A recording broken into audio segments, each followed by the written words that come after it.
we're gonna do a bit of standing position to start off with. We're gonna look at underhook and pinch headlock today, from the standing position and from the ground position. So we'll look at how to get an underhook first. So anytime I need an underhook on my opponent, I need to expose the space in between his elbow and his ribs so my hand can punch through and punch underneath, right? Against someone better, it's not gonna be as easy as just punching your hand to get in the underhook. So you gotta expose that space. Now it's very unlikely you can rely on you pulling the elbow up and exposing that space. So the way we expose that space, we move the head. If you can pull his head towards you, his elbow will naturally come off his body because he has to step, and now we can start attacking from here. So we're gonna use a collar tie to expose the space in between the elbows. So we're gonna come out like so and get a collar tie on my opponent. I give him a slight push, so he pushes back into me, and I pull. As I pull, I punch my hand through like an uppercut, and now we can go to attack from here, right? We're gonna assume my opponent takes his hips backwards, then we'll look at locking up this pinch headlock position here. So once again, just to recap, you wanna get this space open. So we're moving around,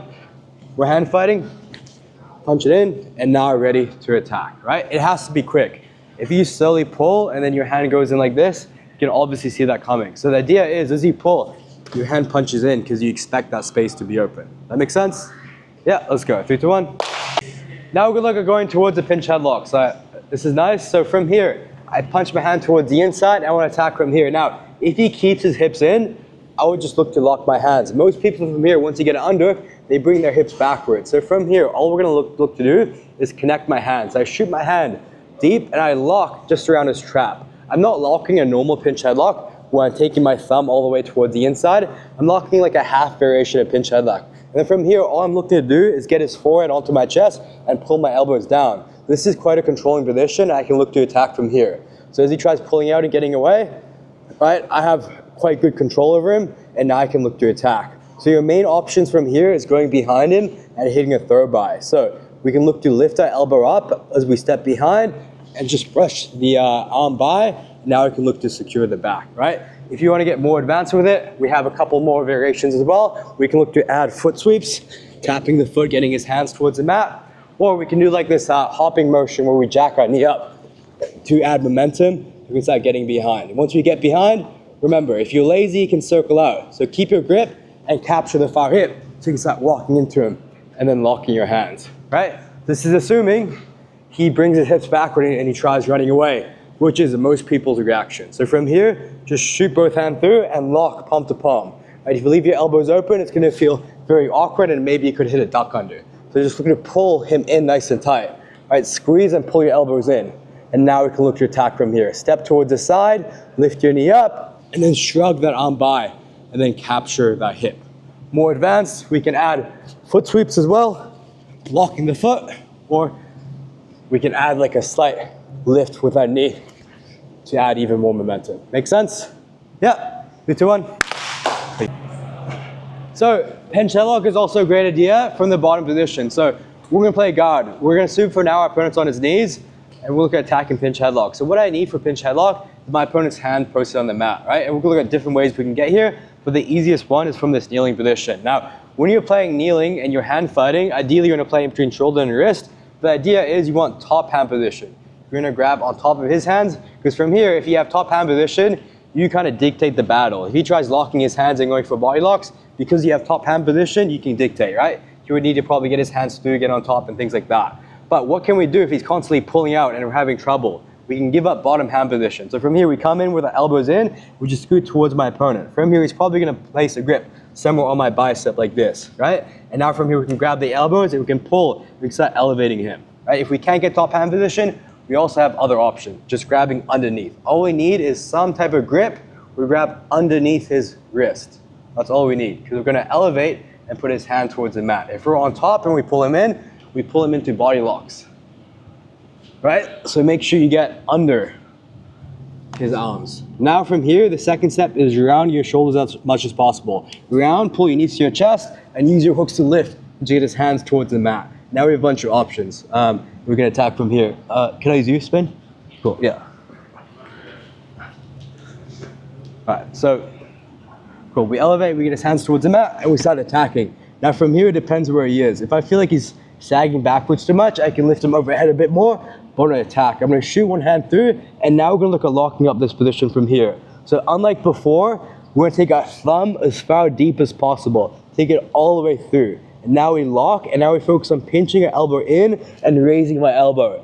What's important here is getting his elbow above his head. If his elbow is below his head, you're never going to control someone. So try to pull out now. Very easy. Try to pull out now. A lot more awkward. And now we can look to attack. But we're going to stop here, and then we'll look at attacking from here next. Make sense? So we're looking at getting to the position. We need grips underneath. We round our body as much as possible, rolling up in a ball, and we elevate. Our knees come together, and use our hooks to lift and put his hands towards the mat. And now we lock up the pinch headlock. Our hand shoots through as deep as possible, getting our shoulder underneath his armpit, and we lock up. This time our elbow pinches down and our other elbow flares open. So now as he tries pulling out, it's extremely awkward, and now we can forward shift, and now we can attack. Do you see this position here? He's not very athletic. If his elbow was above his head, below his head, he could pull out very easy. So use your grip to pull down and start attacking from here. Different angle.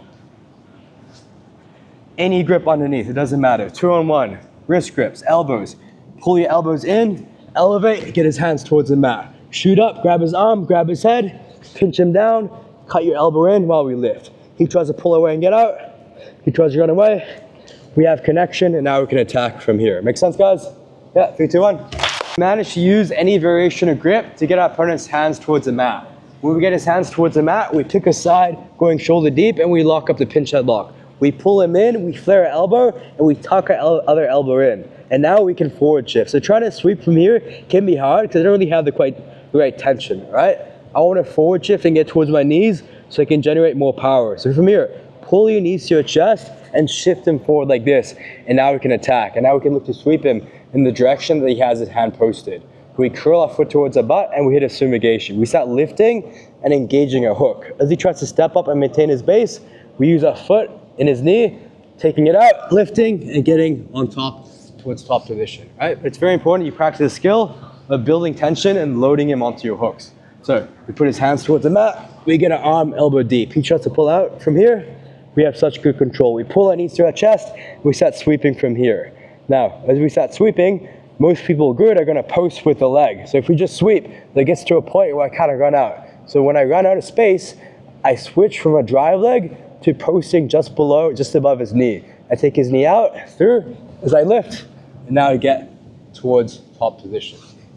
Once more, starting from the pinch headlock. So practice the skill of forward shifting. You could sweep from here, but it might be awkward. So make sure you pull your knees to your chest and shift forward. Good tension on the grip, right? It should feel like his arm is getting ripped in half. If you have poor tension and you're not doing it right, it's too easy for him to take his head high and then slip his elbow towards the inside. Then really emphasize pulling him in and squeezing. So as he tries pulling out now, it's so difficult. Start sweeping, taking your foot behind you and lifting. Now as he posts, kick the knee out, come on top, and now we have mount with a chest wrap. Make sense? Let's go, 3, 2, 1. One more step towards that pinch headlock. We're gonna look at getting it from close guard. So this time, let's assume maybe my opponent's standing up. When he's standing up, if his head is low, this is a perfect time to pull in a close guard. So anytime his head is low, it's very awkward for me to grab his legs. But if I can grab his armpits and hook my middle fingers here, these are very strong controlling grips. I can just open my legs and pull my opponent in to any type of guard. Now from here, I can look at attaching pinch headlock. So from here, it's same rules as before. I need to get my partner's hands to the mat above my shoulder. That's all I need. So as he tries getting good posture, I can look to put his hands on the mat. Generally speaking, he's probably gonna post somewhere near my armpits. Gone are the days where they just post on the hips. This is like white belt. People probably won't do this. Either here or they'll take like bicep ties inside. So from here, it's all about bringing our hips in. So a good detail I learned, if you leave your hips away from his hips, you don't really have power in your knee pull. So it's all about locking your ankles, then back heeling and pulling your hips towards him. Now we can pop off his grip and it could use a really strong knee pull to get his hands towards the mat. If my hips are far away from his hips, it's not as strong. So think about curling your hips and activating your hips here.